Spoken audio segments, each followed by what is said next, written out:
Seja bem-vindo a mais um tema das séries Verdades Bíblicas. Hoje iremos falar sobre a Bíblia, a Palavra de Deus. Lá em Gênesis capítulo 3, nos diz que o maior desejo de Deus era falar conosco. Infelizmente, com o pecado, Deus que falava com o homem face a face, teve que se afastar. E falava agora com o homem de longe. O maior desejo de Deus sempre foi se relacionar conosco, desde o Jardim do Éden. Porém, lá em Êxodo, capítulo 20, versículo 18 e 19, nos diz que quando o povo saiu do Egito, que Deus falou com o povo, a Bíblia nos diz que o povo ficou com tanto medo que disse: olha, Deus, que os profetas falem conosco. Tu fala com o profeta e o profeta fala conosco. Nunca foi propósito de Deus que tivéssemos um intermediário para falarmos com Ele.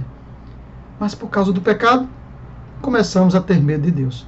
Foi aí então que Deus começou a usar os profetas. E lá em Amós, capítulo 3, versículo 7, nos diz que Deus não fará coisa alguma antes de revelar a sua vontade aos profetas, os seus servos. Daí então surge a Bíblia. A Bíblia é a palavra de Deus, é a vontade de Deus de falar conosco, de estar ao nosso lado, de dizer qual é o seu querer para cada um de nós.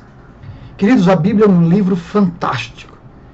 Apesar da Bíblia ter sido escrita por 40 autores diferentes, apesar da Bíblia ter sido escrita num período de 1.600 anos, apesar de ela ter sido escrita por reis, fazendeiros, pescadores, fabricantes de tendas, profetas, médicos, escribas, pessoas quase letradas e doutores, a Bíblia não se contradiz. A Bíblia é um livro tão sagrado que mesmo num período de 1.600 anos, com 40 autores diferentes, ela fala a mesma linguagem. E uma parte da Bíblia termina completando a outra. A Bíblia foi o primeiro livro a ser publicado no mundo, em 1445. Quando se fez a imprensa, o primeiro livro foi a Bíblia. É o livro mais traduzido e o mais lido de todo o mundo.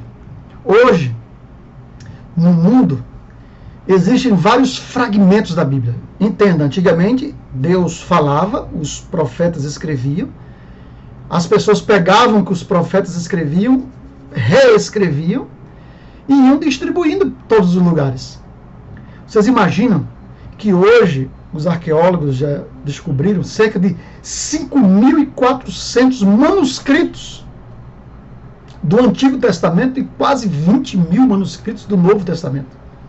Esse livro é tão sagrado que quando eles vão analisar e vão estudar esses manuscritos, eles pegam manuscritos na China, na Europa, na Índia, onde eles pegam os manuscritos da Bíblia, que eles vão comparar, a Bíblia não se contradiz. Para isso existem sociedades bíblicas do Brasil e de todos os países para estudar esses manuscritos. Interessante que até 1947, o manuscrito mais antigo era um manuscrito datado de 400 anos depois de Cristo. E a ciência e os estudiosos diziam: olha, a Bíblia é uma invenção cristã, é uma invenção do cristianismo, foi Jesus que inventou a Bíblia. Mas justamente em 1947, nas cavernas de Qumran, os beduínos aí, eles estavam pastoreando cabras, e elas entraram em algumas cavernas, e diz que eles encontraram ali manuscritos antigos da Bíblia, papiros, e esses papiros datavam de 200 anos antes de Cristo. E agora teve um grande alvoroço no meio acadêmico.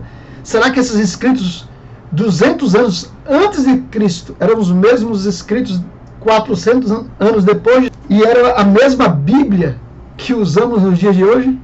E para a descoberta de todos, sim, a mesma Bíblia descoberta 200 anos antes de Cristo é a mesma Bíblia que você e eu seguramos hoje na mão. Isso mostra o poder sobrenatural da palavra de Deus. Lá em 2 Pedro, capítulo 1, versículo 20 e 21, diz o seguinte: sabemos primeiramente isto, que nenhuma profecia da Escritura é de particular interpretação, porque a profecia nunca foi produzida por vontade de homens, mas os homens santos de Deus, falaram inspirados pelo Espírito Santo. A Bíblia não chegou até você por vontade humana. A vontade de Deus sempre foi falada diretamente para nós. Mas com o pecado, passamos a ter medo de Deus. Deus então usa os profetas. E eles escrevem essas cartas de Deus. Essas cartas se espalham pelo mundo. Hoje, os estudiosos pegam essas cartas, comparam e veem que é a mesma carta já foi descoberta 200 anos antes de Jesus. Querido amigo e ouvinte, lá em Isaías 40, versículo 8, nos diz: seca-se a erva e cai a sua flor, porém a palavra do Senhor permanece para sempre. Faça da Bíblia, a palavra de Deus, o seu livro de cabeceira. Saiba, ela é uma carta de Deus para você. Que Deus te abençoe.